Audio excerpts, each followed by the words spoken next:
శ్రీమాత్రే నమ. జై గురు దత్తాత్రేయ నమ. ఈ వీడియోలో మనం మార్చి 16 నుంచి 31 మధ్యలో జరిగే పక్ష ఫలితాలు మకర రాశి వారికి ఏ విధంగా ఉంటాయి అన్న విషయాన్ని మనం పరిశీలిద్దాం. సో మకర రాశి వారికి ఏదైనా ఒక పని సంకల్పించిన ఎవరి నుంచి కూడా సరైన సహకారం లభించదు కదా, చాలా విమర్శలు ఎదుర్కోవడం జరుగుతూ ఉంటుంది. అయితే ఎన్ని విమర్శలు ఎదుర్కొన్నా ఆ జాతకుడు అనుకున్న లక్ష్యాన్ని ఖచ్చితంగా చేరుకోవడం జరుగుతూ ఉంటుంది. అయితే ఆ ప్రయత్నంలో చాలా ఆలస్యం అవుతూ ఉంటుంది. అనేక ఒడిదుడుకులు, అనేక కష్టాలను ఎదుర్కోవడం జరుగుతూ ఉంటుంది. సహజ రాశి చక్రంలో ఈ మకర రాశి 10వ రాశి అవుతుంది అన్నమాట. అంటే వృత్తికి సంబంధించింది, ఒక విధంగా కర్మకు సంబంధించింది. కాబట్టి జాతకుడు తన కర్మని, అంటే గత జన్మలో చేసిందా ఈ జన్మలో చేసిన కర్మని పూర్తిగా ఈ జన్మలో అనుభవించడానికి ఈ రాశిలో జన్మించడం జరుగుతుంటుంది. అంటే కేవలం చంద్రగ్రహం ఒక్కటే ఈ రాశిలో ఉన్నంత మాత్రాన కష్టాలు చికాకులు వస్తాయని కాదు. నవగ్రహాల్లో ఏ గ్రహం మకర రాశిలో ఉన్నా దాని ప్రభావం జాతకుడి మీద ఆ కారకత్వాల ద్వారా రావడం జరుగుతూ ఉంటుంది. ఈ విధంగా ఉదాహరణకి దశమ స్థానాధిపతి మకర రాశిలో ఉన్నాడు అనుకుందాం, లేదంటే శని భగవానుడే మకర రాశిలో ఉన్నాడు అనుకుందాం. జన్మజాతకంలో అతను ఉద్యోగ ప్రయత్నంలో చాలా స్ట్రగుల్ పడవలసి ఉంటుంది. అలాగే చంద్రుడు అదే రాశిలో ఉన్నప్పుడు వ్యక్తిగతంగా జాతకుడు సౌఖ్యాల కోసం ఇబ్బంది పడుతూ ఉంటాడు. బాల్యంలో చదువు ఇబ్బంది పడుతుంటాడు, సరైనటువంటి ఫీడింగ్ లేక ఇబ్బంది పడుతుంటాడు. అనేక రకాలుగా ఇబ్బంది పడి, అంటే చివరికి ఆ కర్మ పూర్తయిన తర్వాత సంపూర్ణంగా దాని యొక్క ఫలితాన్ని అనుభవించడం జరుగుతూ ఉంటుంది. అంటే ఎంత ఇబ్బంది అనుభవిస్తాడో చివరికి అంత గొప్ప స్థాయికి కూడా జాతకుడు చేరుకోవడం జరుగుతూ ఉంటుంది. అది అనుభవపూర్వకంగా రావడం జరుగుతూ ఉంటుంది. సో ఈ జాతకుడికి ఇంకా ప్రధాన లక్ష్యం ఏంటంటే, తను పడినటువంటి ఇబ్బందులు, కష్టాలు తన సంతానం కానీ తనకి నమ్ముకున్న వాళ్ళు పడకూడదని వాళ్ళ కొరకు కష్టపడుతూ మరి తను సంపాదించింది వాళ్ళ కొరకు దాచుకుంటాడు తప్ప ఇతను అనుభవించలేకపోతుంటాడు. బాల్యం ఒక విధంగా ఇబ్బంది పడుతుంటాడు, మధ్యలో ఒక విధంగా ఇబ్బంది పడుతుంటాడు, చివరి జీవితంలో ఒక విధంగా ఇబ్బంది పడుతుంటాడు. అయితే ఏంటంటే ఒక విధంగా తన రుణాన్ని, తన కర్తవ్యాన్ని, తన బాధ్యతల్ని సక్రమంగా నిర్వర్తిస్తూ ఉంటారు ఈ మకర రాశి వారు.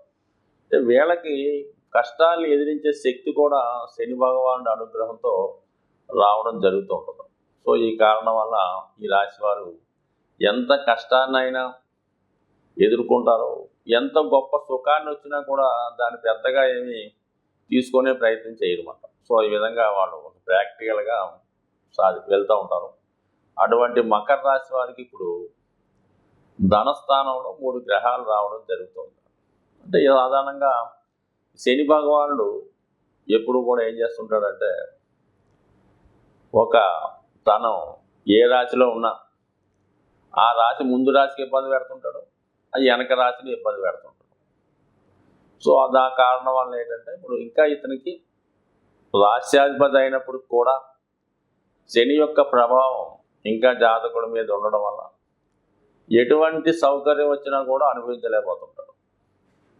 అయితే శుక్రుడు ధనస్థానంలో, కుటుంబ స్థానంలో ఉన్నాడు కాబట్టి కుటుంబంలో కుటుంబ సభ్యుల కొరకు ఏదైనా వాహనం కొనడం కానీ, గృహంలో ఆధునికమైన వస్తువులు, అంటే మామూలుగా ఏసీ లాంటిదో, ఫ్రిడ్జ్ లాంటిదో, కుటుంబ అవసరాలకు, కుటుంబ సభ్యుల అవసరాల కొరకు ఈ విధంగా ఏదో ఒక విలాస వస్తువులు లాంటివి సమకూర్చడం జరుగుతూ ఉంటుంది. సో అలాగే కుజుడు కూడా అక్కడ ఉండడం వల్ల లాభాధిపతి ధనస్థానం, ఏదో విధంగా ధనాన్ని సంపాదించడం, అంటే మొత్తం మీద కుటుంబంలో కుటుంబ సభ్యుల కొరకు ఎక్కువ ధనం ఖర్చు అవుతుంటుంది. ఒక శుభకార్యం నిమిత్తం అవ్వచ్చు, ఏదన్నా ఒక వినోద వేడుక, లేదంటే ఒక ఫంక్షనా, ఒక బర్త్డేయా, ఏదో ఒకటి మీకు ఈ నెలలో మీ కుటుంబంలో జరగడం వల్ల దానికి ఎక్కువ ధనాన్ని తప్పనిసరి పరిస్థితుల్లో వెచ్చించవలసి ఉంటుంది, ఇష్టం లేకపోయినా. సో ఈ విధంగా ఖర్చులు తప్పకపోవచ్చు. ఇక 3వ స్థానంలోకి వచ్చినప్పుడు మరి ఒక విధంగా అష్టమాధిపతిగా ఉన్నటువంటి రవి 3వ స్థానంలోకి వచ్చాడు.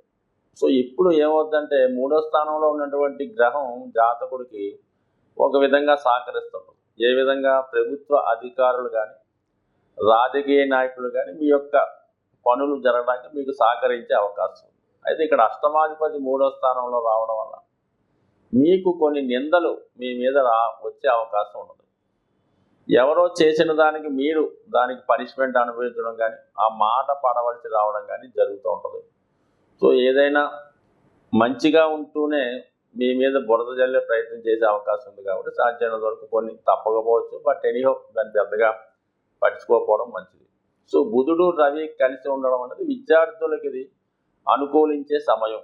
కొత్తగా విద్య నేర్చుకోవడం అంటే ఏదైనా కొత్త సబ్జెక్ట్ నేర్చుకోవడం కానీ కొత్తగా ఏదన్నా ఒక కోర్స్ నేర్చుకోవడం కానీ అది వీళ్ళకి ఉపయోగపడే అవకాశం ఉంది. రాహువు బుధుడు కూడా విద్యార్థుల్లో టెక్నాలజీకి బాగా సహకరిస్తూ ఉంటారు కాబట్టి మరి ఉన్నత విద్యా అవకాశాలు అలాగే కొత్త టెక్నాలజీ నేర్చుకునే విషయంలో ఇది విద్యార్థులకు సహకరించే అవకాశం ఉంది. సో ఏదైనా మకర రాశి వారికి ఇంకా కొంతకాలం పాటు ప్రతి ప్రయత్నం 1-2 సార్లు చేస్తే తప్ప ముందుకు వెళ్ళే అవకాశం ఉండదు. అయితే ఖచ్చితంగా అది సాధించడం జరుగుతుంది. కానీ ఈ ప్రయత్నంలో రిపీటెడ్గా ప్రయత్నం చేస్తే తప్ప అనుకున్న లక్ష్యాన్ని చేరలేకపోతూ ఉంటారు. సో ఏదైనా ఈ రాశి వారు వాళ్ళ యొక్క పనులు తొందరగా అవ్వాలంటే ప్రతి మంగళవారం హనుమాన్ ఆలయ దర్శనం చేసుకోవడం, ప్రతినిత్యం హనుమాన్ చాలీస పారాయణ వల్ల పనులు వేగవంతమై వాళ్ళ యొక్క అభివృద్ధిలో వేగం పెరుగుతుందని ఆశిస్తూ సాధారణంగా ఈ గోచార ఫలితాలని ఫాలో అవుతున్న వాళ్ళు కొన్ని సందర్భాల్లో ఈ గ్రహాల యొక్క స్థితిరీత్యా కొన్ని రాజయోగాలు ఏర్పడుతుంటాయి, కొన్ని పాపయోగాలు ఏర్పడుతుంటాయి, కొన్ని సర్పయోగాలని పితృదోషాలని ఏర్పడుతూ ఉంటాయి. ఈ దోషాలు జాతకుడి మీద అందరి మీద ప్రభావం చూపించాలనే అవకాశం ఏమీ ఉండదు.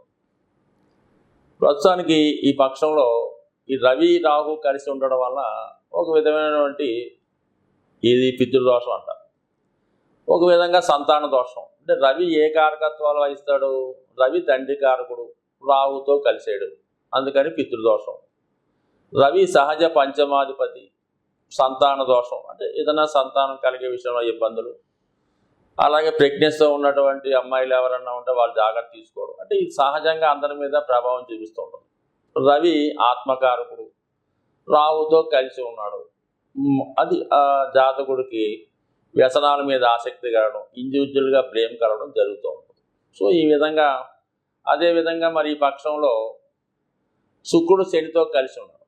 శుక్రుడు స్త్రీ గ్రహం కాబట్టి శని వృత్తికారకుడు కాబట్టి సహజంగా జాతకంతో సంబంధం లేకుండా స్త్రీలకి ఉద్యోగ అవకాశాలు పెరుగుతూ ఉంటాయి. వాళ్ళకి మంచి అవకాశాలు, వాళ్ళ పరిశ్రమలు ఇంప్రూవ్మెంట్ అవ్వడం, వివాహాలు జరగడం అంటే కొద్దిగా శని అటు వివాహానికి ఇస్తూ ఉంటాడు, అటు ఉద్యోగాన్ని ఇస్తుంటాడు, జీవనోపాధి ఇస్తూ ఉంటాడు. ఏదైనా శుక్ర గ్రహం శని గ్రహం మిత్రులు అవ్వడం వల్ల ఇది స్త్రీలకు చాలా ఉపయోగపడే అవకాశం ఉంటుంది. కాబట్టి ఇది ఏ రాశి అయినా సంబంధం లేదు, కంపల్సరిగా ఈ శుక్రుడు శని కలిసి ఉన్నప్పుడు స్త్రీలకి ఉద్యోగ ఉపాధి అవకాశాలు లభిస్తాయి.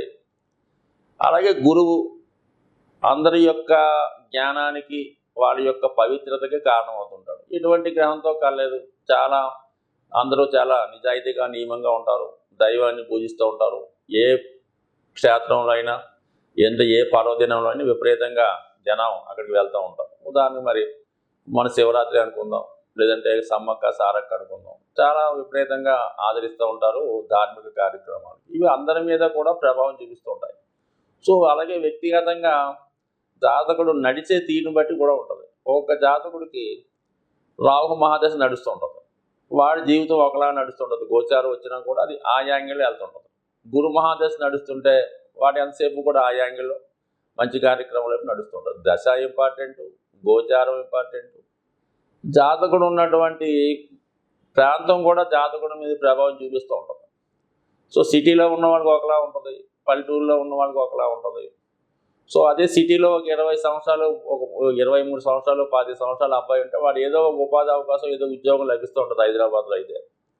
అదే ఏ మారుమూల పల్లెటూరులో ఇటువంటి అబ్బాయిలకి సాధారణంగా అక్కడ ఎటువంటి ఉపాధి అవకాశాలు ఉండవు. వాళ్ళు ఏదో వ్యవసాయం చేసుకునే అవకాశం ఉంటుంది. సో ఈ విధంగా దేశకాల మాన పరిస్థితులను బట్టి, జాతకుడికి జరుగుతున్నటువంటి దశలను బట్టి గోచారం ఆధారపడి ఉంటుంది తప్ప, ఇది గోచారం అందరికీ మంచి చేయదు, అందరికీ చెడు చేయదు. దీన్ని ఏదో నామినల్గా తీసుకుంటే మంచిది తప్ప, దీన్నే విపరీతంగా తీసుకొని మీకు అనుకూలంగా జరిగినప్పుడు ఒకలాగా, వ్యతిరేకంగా జరిగినప్పుడు ఇంకోలాగా ప్రవర్తించడం కూడా మంచి విషయం కాదు. స్వస్తి.